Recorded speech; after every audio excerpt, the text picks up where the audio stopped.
and welcome to the Business Growth Journey podcast with me, Nick Termini. Today, we've got an awesome guest, Ben Cummings. Ben, what's up, man? What's going on, buddy? Happy to be Uh, here. This is awesome. Thank you. Awesome. Well, thanks for joining the show. But first, Ben, before we get rocking and rolling here, how do we know each other? So we actually go way back. I don't know if you remember, your dad was our elementary school soccer coach. My dad coached us in elementary basketball. Then we had same circle of friends all growing up through middle school, high school, even college. So Yep. me and the Termini family go way back. Oh, it's so true, man. Okay, so Ben, to get rocking and rolling here, I'm fired up about Blog with Ben and getting into that. But before we dive into where you are now and where you're going, you kind of hit on it there with us growing up together. But where'd you grow up? Where'd you go to school? Like, help us get to know you more. Yeah, sure. So grew up in Kansas City, Missouri. Went to Oak Park High School, then went to William Jewell College, and after college, kind of found my way to Southern California. So I lived in Southern California for about 20 years, and then actually just relocated back to Kansas City last month with my family. So we're back here in the Kansas City area and letting our family experience the good old Midwest. That's awesome, and welcome back, man. We're glad to have Thanks, you. man. Happy to be So, back. tell us about when you were in high school? What kind of activities did you do? What were you into? Excuse me. No worries. Yeah, so growing up, I was always involved in sports, but also in music. I played the violin, and I also played basketball and tennis, and just kind of did that all the way through high school, and then also that led into college. Played basketball at William Jewell College, was also in the Liberty Symphony there. So it was like the best of both worlds, music and sports growing up. But yeah, just always involved in athletics and music from an early age, and kind of led to college. And then after that, found my way to St. Pius High School. I don't know if you want to get into Oh no, we'll work our way there. Okay. So what did you tell me? Tell me about the symphony, man. I didn't know about the symphony. Yeah, yeah, man. So my mom started me on the violin at 4 years old, and it was just I didn't know any better. It was Yeah, always violin and basketball, and we did it our whole lives. My brother played the cello, and we were always just again involved in music and sports. And then when it came time to look at schools, William Jewell had a really good music program at the time, and I got a music scholarship, and part of that was to join the Liberty Symphony. So I played second violin in the Liberty Symphony for a while, and was also on the basketball team. So it was always kind of funny to see me running to basketball practice holding a violin case, or vice versa. I'd run into a symphony practice and I'd be drenched in sweat in like my basketball gear. So it was it was pretty interesting, but it was cool. I'm really glad I had both the experiences growing up. So I remember. So we were also fraternity brothers for a year and Yes, a we half. were. I Yes, we guess were. for a lifetime. I transferred away, but I remember you playing the piano in the foyer. What other instruments do you play? Yeah, I play the piano, the violin, the guitar, um, dabble in like some of the electronic music or whatnot. So it's always been a side passion of mine, and Yeah, just it's always been there. So it's a great stress reliever. It's a great mental health break when you could just go and just step away from work or whatnot and just jam out on the guitar for a little bit, or play a little ditty on the violin. So that's awesome. So growing up, my dad played the drums, piano, and guitar. And I took guitar lessons several times, and I couldn't match my brain and my fingers to play the guitar. So we talk about being a stress reliever. The guy that was my instructor did not see me relieving stress. He just saw me getting frustrated. yeah. So it's cool that you're able to do that. I mean, I love music, and what an awesome stress relief and way to continue to develop your brain. So what was your degree at Jewel? What did you Yeah, so study? I got my undergrad uh, business administration minor in economics, just kind of your basic business degree. Yep. Um, and uh, after college, didn't really know what I wanted to do with that degree, but as I mentioned, I played basketball at William Jewell. One of the assistant coaches at Jewell, he got the head coaching job at St. Pius High School, and I had run into him at a summer camp or whatnot, and we just were kind of talking. Again, I had just graduated, didn't have a job, and he was Yep. basically like, "Hey, would you want to come coach with me?" And I had never really coached except again for like summer camps or whatnot. But he Yeah. invited me up. He invited me up for a practice. I remember, and I scrimmaged with the varsity team one day and proved myself to them. And then they offered me a job after that practice. So that was kind of like a impromptu, Yeah. job interview. But yeah, so yeah, I got my degree undergrad at William Jewell, and then went into coaching at St. Pius High School, and I was a substitute teacher. I didn't have a teaching degree, but they let me be a sub, and then I coached assistant to the boys basketball team, and then I was a freshman boys basketball coach, and then from that. I also became the girls' head tennis coach, and then the assistant track coach and shot put coach. Believe it or not. So, That's optimizing your skill set. It sounds like you took off as a coach. yeah, and I know zero about the shot put. Luckily, one of the kids' dads was he was basically the coach, so he came on and he coached the kids. I was just there for legal purposes because we had to have a employed person from the staff there, so I just kind of like made sure nobody got hurt, and he did all the actual coaching. But it was always kind of a joke, like Ben, the shot put coach. Yeah. Yeah. Yeah. That's funny. Okay. So, and from coaching, man, what'd you think? Is it a grind? Was it fun? I mean, I love being loved around. it, man. Yeah, man, I loved it, and especially right after college, coming from playing basketball and then being able to coach it and still be involved with the athletics and the kids, and I come from a family of educators, so it was almost like I was staying in the family business, so to speak, and following in my parents' footsteps. And it was my early 20s. I didn't really know what I wanted to do, but I know that I loved it. Like I said, I loved working with the kids. I loved the schools. I loved everyone I worked with. But I always had this weird passion to live near the beach. I don't know if it was just because I'm a Midwest guy, born and raised, and we would always go on vacation to California or Florida, and I just loved it. Yep. And I it was just kind of on a whim, and it wasn't like I didn't leave the school on bad terms. I didn't leave coaching on bad terms or anything like that. I was just like, I'm in my 20s. Now's the time to do it. I'm not really using my degree. Let me try to do this. So that's kind of what led me to Southern California. I had some friends from our fraternity who had actually moved out to San Diego. They worked for Cerner, and their territory was out there. So I just kind of followed them out there. And like I said, the rest is history. I was there for about 20 years. So Oh man. Okay. So walk us through like I moved away too, and I remember packing my bags, loading up my car, and driving. Like, what was that like for you? Of the holy cow, man, I'm really doing it.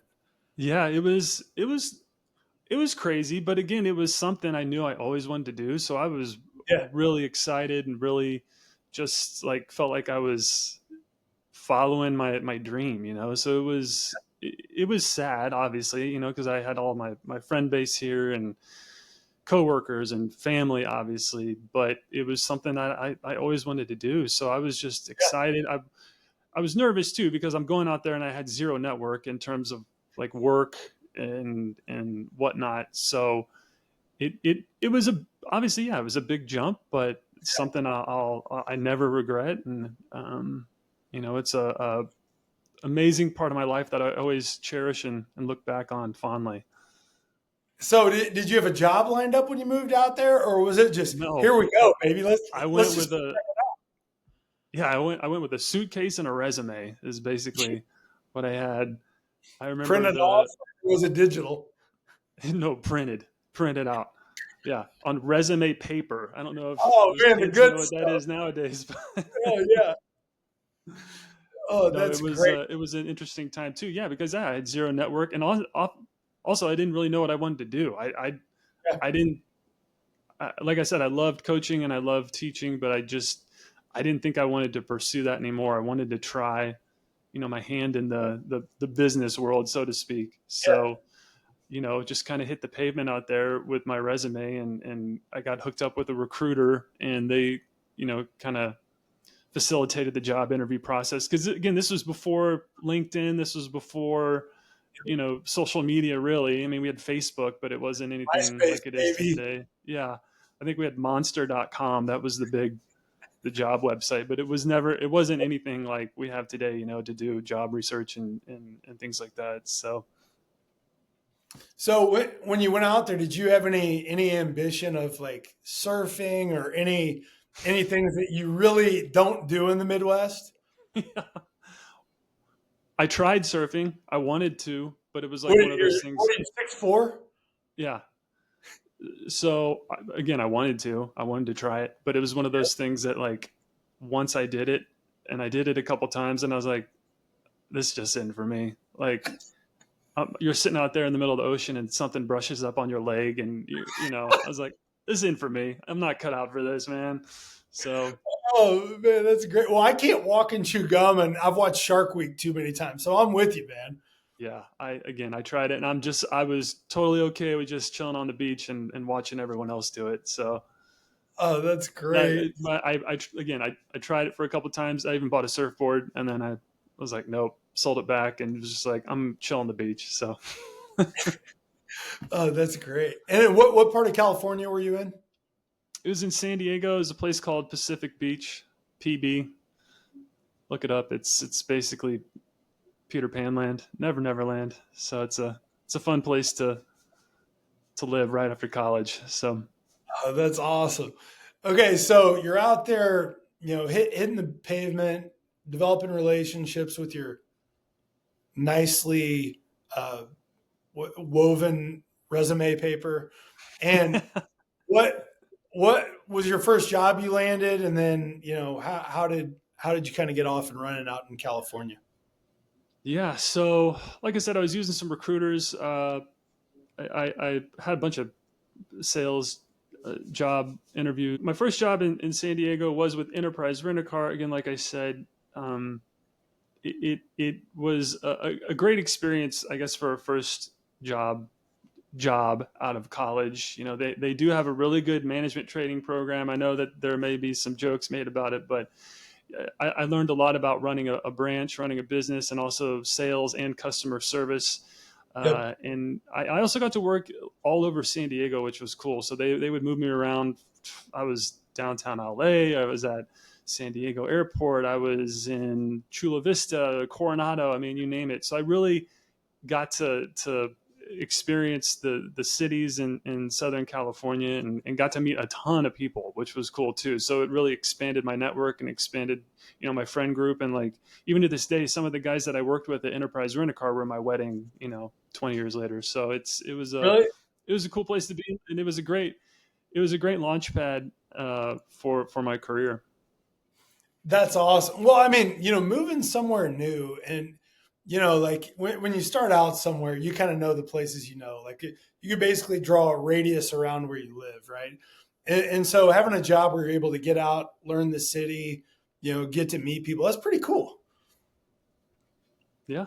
Yeah. It was, like I said, yeah, it was a Especially great if experience. They have a great sales program and customer service. that's awesome. Okay. So, and from Enterprise Rent a Car, what was next for you?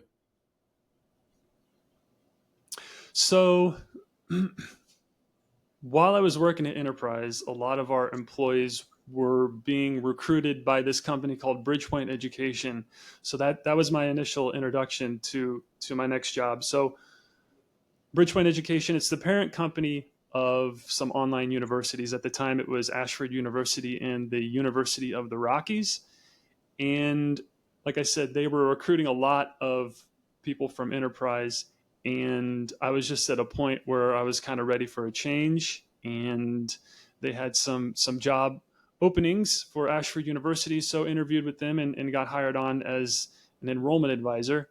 And I felt that this was a great opportunity to get back into education in some capacity. I wasn't coaching kids, and I wasn't teaching, but I was still being involved in higher education and helping our students essentially get a degree program. Now, it was an online school, and there may be some pros and cons to that, but we were really serving kind of an underserved community and helping a lot of people that wouldn't have access to education actually get a degree and better their lives. So Yeah. it was a really cool transition and a cool way to get back into education. And so were you remote, or what was it like? Did they have like a campus there? Yeah, no, they had a campus. So Ashford University at the time, the brick and mortar school was located in Clinton, Iowa, but they had a lot of kind of like satellite campuses, if you will. And we were based out of San Diego, California, and I was an enrollment advisor. So if someone expressed interest in getting a degree and they submitted their information, then they're getting a call from me, and I was trying to get them to enroll to our establishment, our university. So that was my first gig, so to speak, within Ashford. But then over the course of, I'd say, a couple of years, I transferred from the enrollment side and moved into matriculation.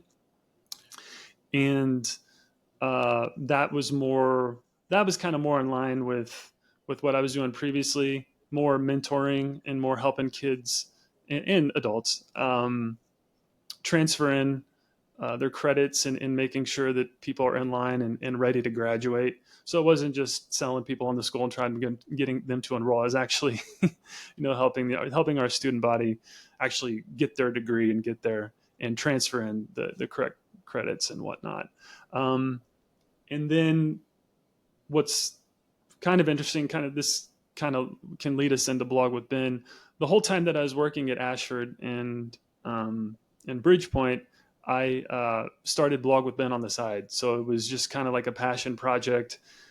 I'd always loved websites and web design and even entrepreneurship, like how to monetize your website. And I just self-taught, just watched YouTube videos, Google University. It was just Googling stuff and just kind of learning my way and figuring things out until I built a blog, blogwithben.com. And that kind of led into the YouTube channel. But like I said, I was, on one side, I'm working in the matriculation department at Ashford University, and then I'd come home and I'd work on the blog at night. And I'm sitting at work, and we got this internal email from our CEO, and he was essentially expressing his admiration for our marketing department. And I just, maybe I was just a naive kid. I had no idea that we had an internal marketing department. So I started doing research on Bridgepoint's marketing department, and they actually had a job opening for a digital marketing specialist. And I remember sitting there at my cubicle, and I was like, just like, should I do this? And I was almost like, I almost didn't do it because I was scared that like I had imposter syndrome or something, like I almost didn't believe that I could do it. And I remember like I stepped away and I went for a walk outside of the building and was just kind of walking around, like going back and forth in my head, like, should I interview for this position? Am I qualified? What if I don't get it? All this stuff, all this fear basically was popping in my head. And then I just decided to go for it. And I applied, interviewed, and went through their interview process and ended up getting the job. So I was able to basically transition my passion, which was really, the Blog with Ben stuff, while I was working at Ashford, and transition it into a real career at Bridgepoint Education. So, and it was also an internal hire, which was great too. So I had a bunch of connections on the education side, which also, helped with my career in Bridgepoint and the marketing department. So, Ben, a real little quick, update there. what is matriculation? So matriculation is basically, think of it like whenever you're transferring in and you have credits from another school, right? You have all Okay. these transcripts, right? We're basically combing through your transcripts and meeting with the students to make sure that all these credits apply to our degree program so that you Got could it. Okay. graduate as quickly as possible. And then there's a lot of other aspects to it as well, but that's the gist of it. So that's it's not a dance. It's you know, And now that you say that, I'm matriculated twice, and then what I kept thinking about is the old Hank Stram, Kansas City Chiefs head yeah, coach. Matriculate the ball down the field. Every yeah, time you said that, that's all I'm thinking about. So thank you for clarifying. And you brought up some great stuff here because, like, start one, having the the ambition or energy or to be able to pack up and move out by yourself, not really know anybody. I mean, having two buddies is a home base, but really, expanding your network and getting outside of your comfort zone. Not many people do that, and so that's pretty cool that you were able to do that. And once you do it and thrive, it kind of gives you a new level of confidence too, right? yeah, totally. And then, from there, like finding out they have a marketing department, that's exciting in itself. Yeah, But, you know, it, many people throughout their career have hit points where to take that next step in the next level and, overcoming imposter syndrome. I mean, that's come up on the podcast many times. And I know I've gone through it too, where, you have an ambition and a vision for where you want to go, but then you're in uncharted waters, that something you've never done before, and putting yourself out there can be a little scary. But once you push forward to the other side, there's cool things on the other side of fear. So could you talk a little bit more about like how that helped you grow your mindset of, once you realize, one, I want to apply for this, I want to go for it, you got it, and then realizing you belong and can thrive. yeah.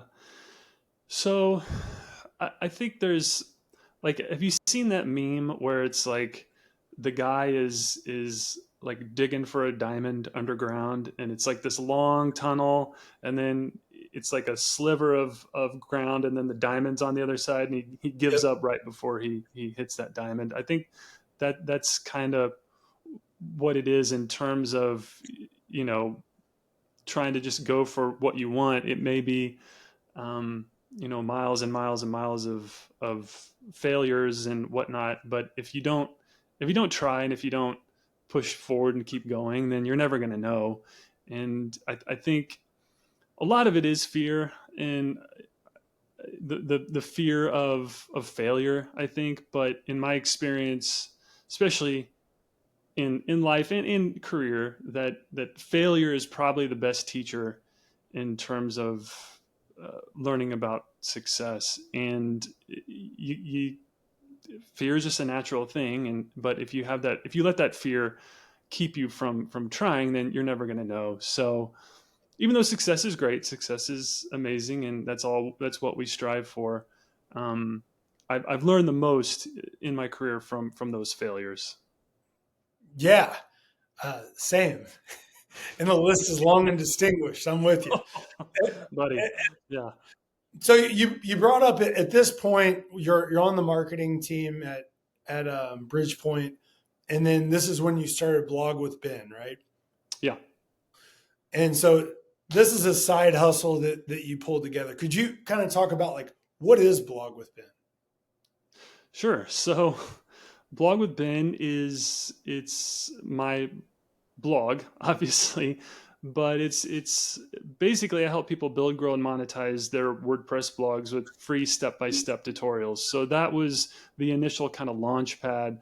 That's my elevator pitch of blog with Ben. Since then, it has grown into more of a, especially with AI has come out. It's Yeah. more of a AI focused brand, but essentially I'm creating how-to tutorials to help people with various things in either blogging, tech, or AI. So when you first started out, what was your vision for it? Because obviously technology has moved at an accelerated speed, Yeah, but when you started in what 2010 and that yeah, time frame, yeah. what what did you see it growing into, or at least hope it could? Well, originally, like I said, I obviously wanted to help people, but I also wanted to help people learn how to monetize their platforms as well, and essentially create supplemental income, or even learn to become a full-time digital creator.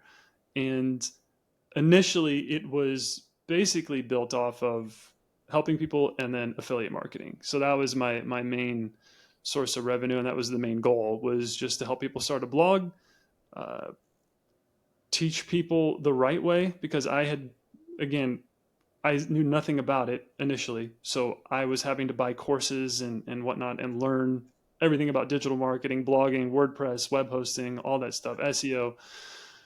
And I got burned bad a couple times, like I'm spending $500 on these courses, and you're halfway in it and you're like, these guys ripped me off. I didn't learn anything, like, it's like, this is the biggest waste of money ever. And so I just wanted to create a platform where I was teaching people basically the way I wish I was taught. So that was the initial plan with Blog with Ben, and that's kind of how it grew. I think a lot of people, especially if you look at the comments, a lot of people do appreciate just the you know the flow of the content, the responsiveness, the way that it's laid out, and that's just, I try to stay true to that as much as possible in everything I do, even to this day. So you mentioned affiliate marketing. I think a lot of people have heard that term, but could you just kind of elaborate on what that means? Sure. So uh, think of affiliate marketing as like you're basically a partner with a brand.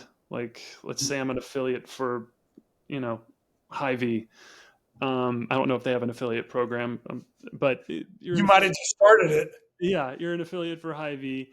And it's, if anyone who has a platform or even a social media account, you partner with you apply with them, you join their affiliate program basically, and then they'll give you the rights to promote their products and whatnot. And if you make a sale, meaning if someone buys a Hy-Vee product based on your promotions, then you'll get a cut of the commission. So it could be anywhere from 5% all the way up to 30 or 50%. So it just really depends on um, what your agreement is with that brand. But that's essentially affiliate marketing. You're promoting a brand's products for a cut of the profit if the consumer purchases it through your promotional efforts. Awesome. Very, very cool. And thanks for breaking that down. Yeah, no So problem. as as you're building blog with Ben and starting to see opportunities from, you trying to learn and grow and then seeing gaps in what the resources are really out there, what what was your work life balance like, and also, still being out in California, in relation to, main job, side hustle that you're starting to build, and just life. Yeah. It was crazy. It was burning the candle on both ends. But what was cool was that I remember whenever I interviewed for the job for the digital marketing specialist position at Bridgepoint, the Yep. the reason they hired me was because of my blog with Ben experience, and they saw what I built, and like that was essentially like my pitch to them. Like, look what I was able to do as a side hustle. I do have marketing experience, but it's not like traditional marketing experience. But that's what got me hired on. So what's cool is that they let me do that on the side, even though I was still working with them. So they're very aware of it. So that allowed me to do both at the same time. But as you alluded to, it can get kind of hectic whenever you're working a full-time job, also trying to start a family, and then having to bust out content on a consistent basis. So it's tough, but you do learn. You get in a rhythm. You get a kind of a schedule down, and there are ups and downs to it, but you figure out what works best for you. And once you get in that groove, it's just another day. It's part of life. Yeah. So, and as you look at, more of the career corporate side, or whatever you would call it, where you're working for somebody else and building up blog with Ben, what was next in that journey? So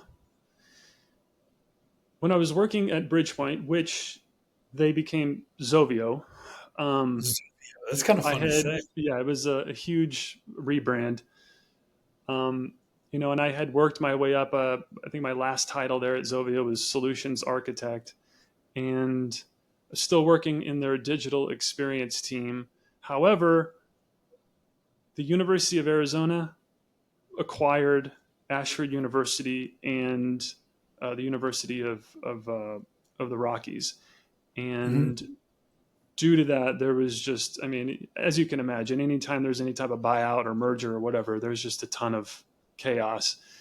And I think at that time I went through like 8 different bosses in like the span of like 3 months, and I mean, it was wild.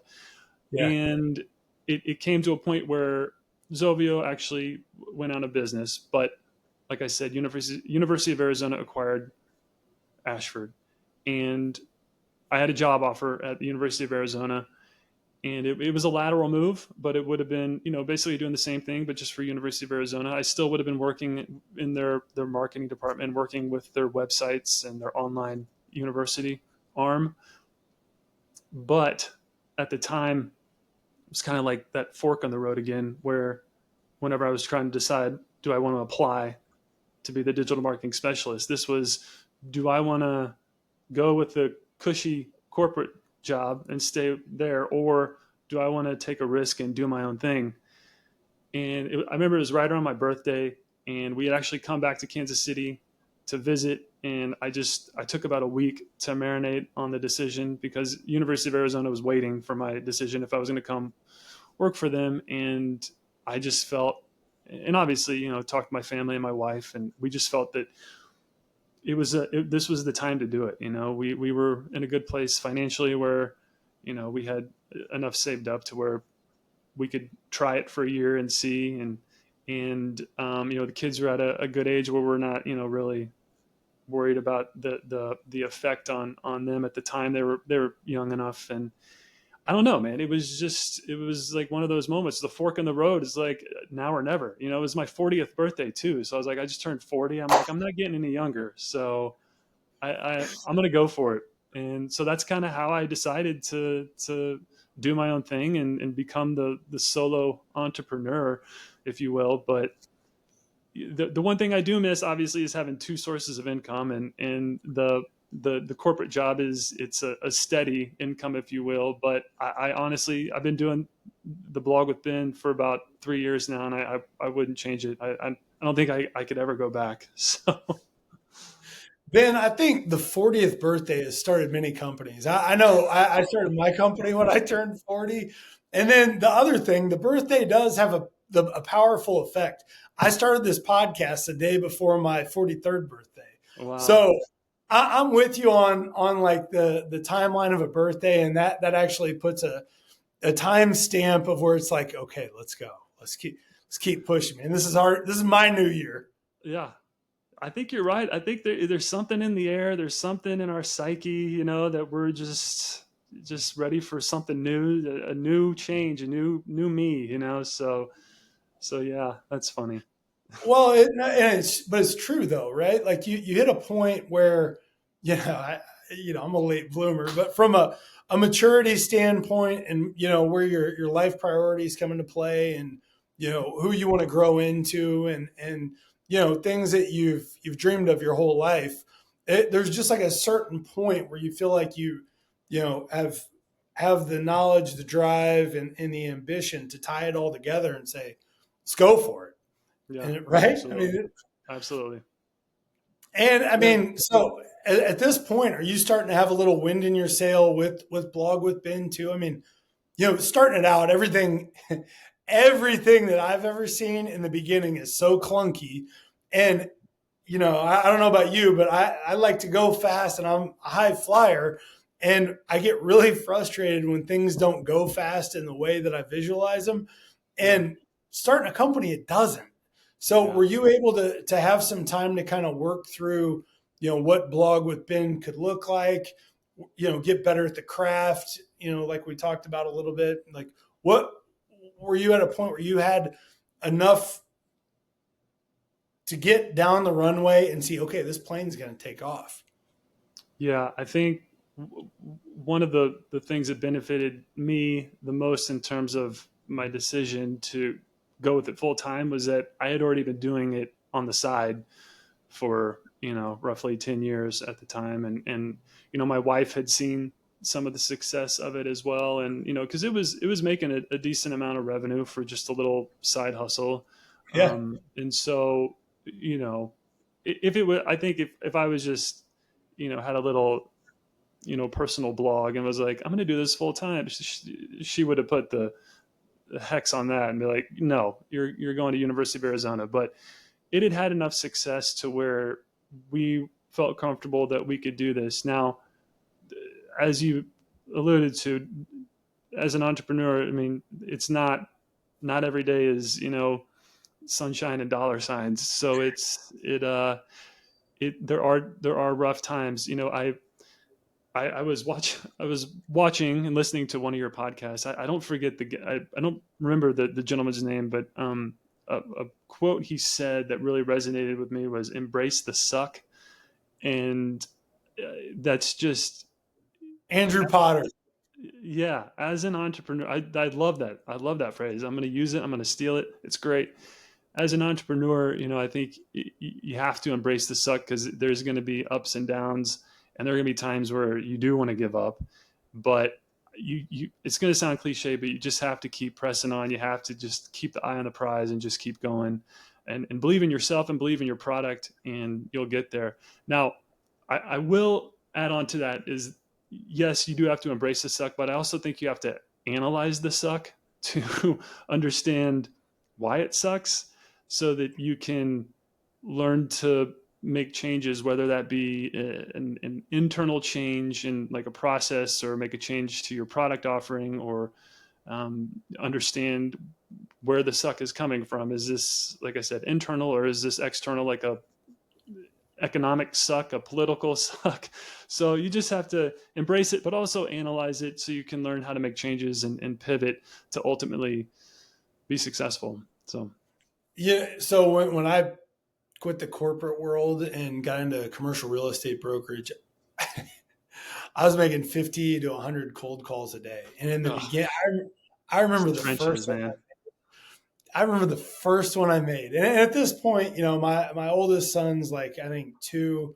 And, we've been married several years, 3 or 4 years. And, I was putting a lot of pressure on myself to really just continue, because here's something else too, going from having a consistent paycheck. Hey, Fluffy. Going from having a consistent paycheck to entering the Hunger Games, where you don't get paid every 2 weeks, like that was something that was real. And I remember like 3 weeks, a month, 2 months, 3 months went by, and I hadn't gotten a paycheck from being in real estate brokerage. And I was like, holy cow, I'm still alive. Like it's okay, right? Yeah. Like keep going, man. But I remember making these calls, and I'm like, man, that sucks. Like I was Mm-hmm. bad. And it was like Tommy Boy, right? The movie Tommy Boy is my all-time favorite sales movie, because in the beginning, things are hard and difficult and you suck. And when you focus on how you can improve, and I remember like I'd get off like somebody hanging up on me, and I'm like, okay, I said this, and then I'd write out something new to try. And within a couple of weeks, I'm like, okay, I'm starting to see traction on how these calls are going. Now I'm getting meetings. Okay, the next step, start putting deals together, right? Like Yeah, the absolutely. progression of it. And so, like, when you're talking about embracing the suck, but focusing on the improvement, that's part of it, man. It's all mindset. Yeah, 100%. And there were times, especially in the beginning with Blog with Ben, where it was feast or famine, man. It was, some years we're making, well into the six figures, and then next year it's maybe 10,000 for the year. It was a crazy kind of up and down, and never really knowing, is this something I can do? Can I really, stick with this type of uncertainty. But like I said, like learning to embrace it, then analyze it, figuring out how to pivot, how to change, and just adapt and be fluid, and you'll find success. You just got to stick with it. Absolutely. And so like as you're building the blog with Ben, what phase did you start to look at and go, oh, we got something here. Like this is gonna work. Like what were the milestones that you were charting as you were growing? That's a great question. I think sorry, my cat really wants to be on the No, man. podcast. She Let the cat say a little something. she okay, let's I think I knew that I really had something whenever I started the YouTube channel, and I Mhm. started to see the response from people that were consuming my content. They Yeah. were basically saying they had never seen anything like this. This was so easy to understand. Why didn't I find you 10 years ago? Just things like that. And it just kept coming and coming and coming. And so that's when I kind of realized is like, maybe I'm doing something right, and turns out that, I think again, coming from a family of educators, maybe I'm just, have a little bit of that teaching gene in me. So when I saw the comments and I saw the response that I was getting from my audience, I just stuck with that, and just stayed true to, even though sometimes it's tedious and sometimes, I do question the amount of time I put into some of these projects. I Yeah. just know that at the end of the day, that someone's going to appreciate it. Someone's going to get some value out of it, and it's going to help them better their lives or their situation. So that was kind of the first marker, was that the response from the audience. Then whenever it started making money, then that's when I was like, oh, okay. So, That was this, fun. this works too. Yeah. So that's the second part of that, was once it started growing, and then we started getting brand deals from other companies. And then that's when the money the money aspect of it, Yeah. when I realized, oh, We're okay, gonna like keep the lights on. we can make money on this too. So Yeah. Yeah. So what I've loved about this podcast is you can literally hear from people's journey, like how things come together. And in the beginning, when you're talking about your family being educators and then wanting to get in business, and then, working at the different online universities and the capacity that you did, and going from, counselor to, was it matriculator, yep, to then the matriculation market. coordinator. Yeah, baby. To where like you literally tied together, your heritage basically of education with your interest in business, and seeing it, hearing how it all came together and then started to take off is it's pretty cool, man. Thanks, man. Yeah, it's kind of serendipitous, but it's Yeah. I'm glad it worked out. Like I said, I'm probably the happiest I've ever been career wise, and it's yeah, and we're just gonna keep plugging along. Well, and like what most people don't see is they see where you are now, right? With your cat right there. But She also jumps up. If you go to some of my most recent YouTube videos, she'll be in them. So what's her name? this is Kiki, the Siamese. She is. Kiki, what's up? Welcome to the podcast. Stay down, stay down. No, she's all good, man. If she wants to say something, bring her on in. But it's just a lot of fun to hear how people's journey comes together. But then, you know, there's nothing easy about it, like what you've talked about. And anybody, most people that have built something from the very beginning, there's a certain level of humility that comes with it, because it wasn't easy, right? No, yeah, absolutely. And so with that, at what point, you're growing, you're seeing some of the feedback and success and comments, but did you feel like you had arrived yet, and like you were where you wanted to be? Yes and no. Just because the YouTube channel was still relatively new, so I knew I had something, but it was still, again, the subscriber count or the audience size just wasn't there. But I knew, again, I knew that I had something. I knew that I was passionate about it, and um, once it once we hit the 100,000 subscriber mark, then it just kind of blew up and took off, and it's been growing ever since. So yeah, there obviously was some humility, and there was some Imposter some syndrome and all yeah that some stuff.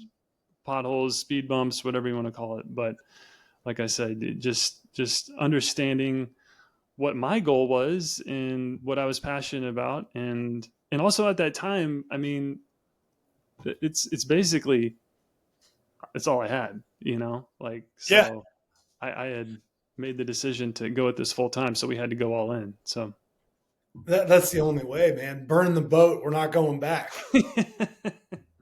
So absolutely. right now, from what I saw, you're at 236,000 subscribers, and you've done 219 videos. So if those numbers are off, please correct me. No, it But sounds about right. at hitting 100,000 subscribers, I mean, that's pretty substantial. Like, think about it for context, right? Like, there's not an NFL stadium in America that's 100 seats, 100,000 people. There's a couple Yeah. college stadiums, but can you get, like, if you're able to see that, like, that's pretty crazy. So how many people that have started YouTube channels or blog channels actually hit 100,000? Like, where does that fit in the game? I don't I can't give you an actual number. I don't know the statistics on that, but I do know that you're starting to see it more and more, especially now with just the world we live in, and also people's access to the Yeah. technology, and YouTube has done a great job of opening the doors and making it super easy to get started. Shameless plug: I do have a video on my YouTube channel that shows you how to get started with YouTube and how to monetize your YouTube channel with the YouTube Partner Program. So check that out if you want to get started with YouTube. But it's Wait, Ben, real quick. On this podcast, we're a big fan of shameless plugs. So if you have any others along the way, hey, we're here to spread the message and the good word and help the people, man. So feel free. Blog with Ben. That's all you got to know. Blog with Ben, YouTube, blogwithben.com. So, Just do it. but All right. but yeah, So YouTube has so done a great job of making it accessible and easy. I mean, I'm sure you've seen there are kids out there that have millions of subscribers and they're making millions of dollars a month on toy videos, or oh these wild man, I watch them with recipes. my boys. And like Absolutely. my oldest son, and learning has changed, right? Like we grew up in the Dewey Decimal System, but like my oldest son is big into Minecraft, and if he can't figure out like how to get to the next level or build or whatever, he'll go to YouTube, he'll watch a couple videos, and then he'll apply it. So the Yeah. levels and acceleration of learning is insane now. Yeah. Yeah, and it's all free too, It's so beautiful. the like I said, the access is there, and you can learn anything from Minecraft to how to fix a refrigerator to how to start a blog on YouTube. So it's an amazing thing, and also it's allowed me to have a career. Like, I Yeah. honestly tell people when they ask me, like, what do you do? I was like, I'm a YouTuber, and I kind of, at first, I get this look of like, Yeah. what? And then once I kind of explain it, and it's also, it is becoming more mainstream and more acceptable nowadays. So Well, yeah. I would say on probably 80% of the podcasts that I've done here, that YouTube University comes up at some point where, people were either doing their side hustle and listening, Hmm. to business or what their craft is, or, I mean, it really is a way to accelerate learning in the way that you want instead of here's your textbook, here's your library card, good luck. Yeah, Right. yeah, yeah, absolutely. And And so, like, as you've grown in the YouTube space, is there a community that of other YouTubers that you've networked with or met, or like how have you continued to grow in that space?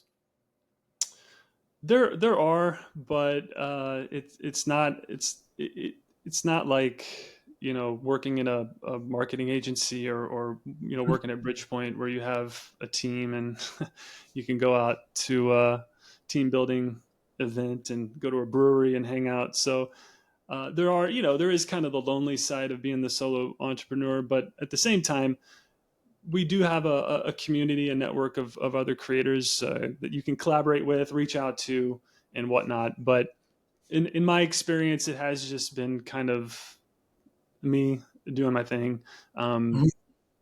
Here and there, I do have some contact with some other creators and whatnot, but at the moment, it's just me. Yeah. So when could you talk about just your I got we're kind of going backwards here, but your first affiliate marketing opportunity that you had and just what that was like. Yeah, so my first affiliate marketing partnership was with Bluehost web hosting. And so the way that worked is that I would essentially promote their web hosting in my videos on how to start a WordPress blog, because the way I teach it is that if you want to start a blog and you want to get online, you need to have web hosting. That's kind of to get your foot in the door to start Okay. any type of digital property. You have to have web hosting. There are a ton to choose from, but I had found that Bluehost was one of the best at the time.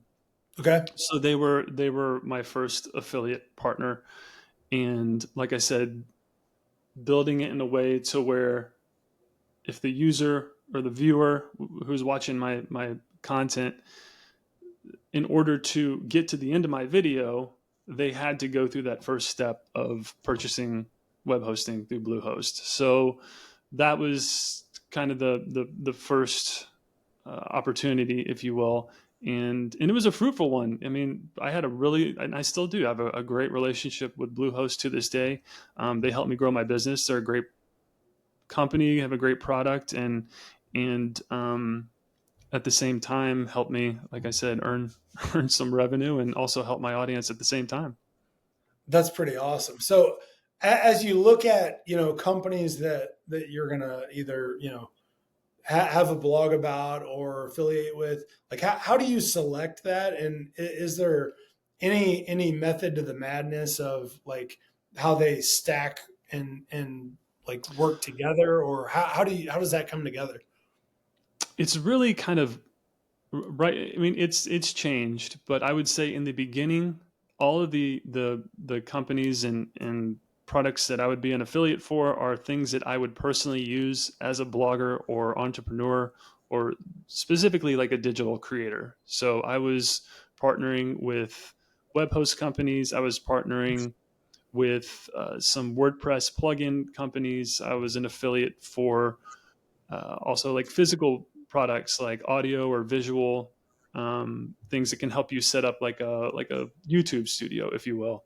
Mhm. And even I did do podcasting for a minute, so I was an affiliate for some podcasting products and podcast hosting companies. So it initially started out with anything that was related to my business, anything related to blogging, and anything that I used. I still don't promote or partner with brands or products that I don't use. So I need to use it, make sure it's a good fit for me, make sure I would see benefit out of it, and also make sure that it would be a benefit to my audience, because I'm going to be doing a disservice to me and my audience if I'm saying, "Hey, use this," just so I can make a quick buck, and then they end up using it, and it's a horrible product or a horrible experience. That in turn is going to, come back and haunt me tenfold. So that's kind of my rule whenever I'm choosing brands to partner with or affiliate deals to work with. Make sure that it's a good fit, make sure it's a good product, and then it could help my audience. No, I mean that's great. So now that you're at 236,000 subscribers, man, that's crazy. That's kind of the sounds like the secret sauce to building trust and developing a following, right? Yeah, absolutely. Especially whenever you're, you know, promoting something that is touting that it's going to help somebody, and then if they get in there Yeah, and use it and they get burned, then like I said, it comes back and looks bad on me, and then it'll ultimately it'll end up hurting me. So yeah, just yeah. Oh, absolutely. I mean, online reviews can be brutal if you're not, you know, The internet walking. is forever. Yeah, exactly. So that's a good lesson for kids.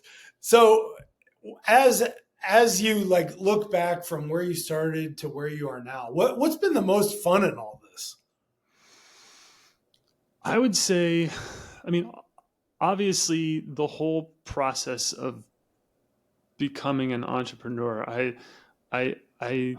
it was something I knew that I always wanted to do. I think, and like we had talked about earlier in the podcast, there was kind of this imposter syndrome and kind of this fear of, can I even really do this? Is this even something I really want to do? But I think honestly, the whole process from start to finish has been just an amazing experience. I think now the one thing that I love about it the most is the freedom that it has given me.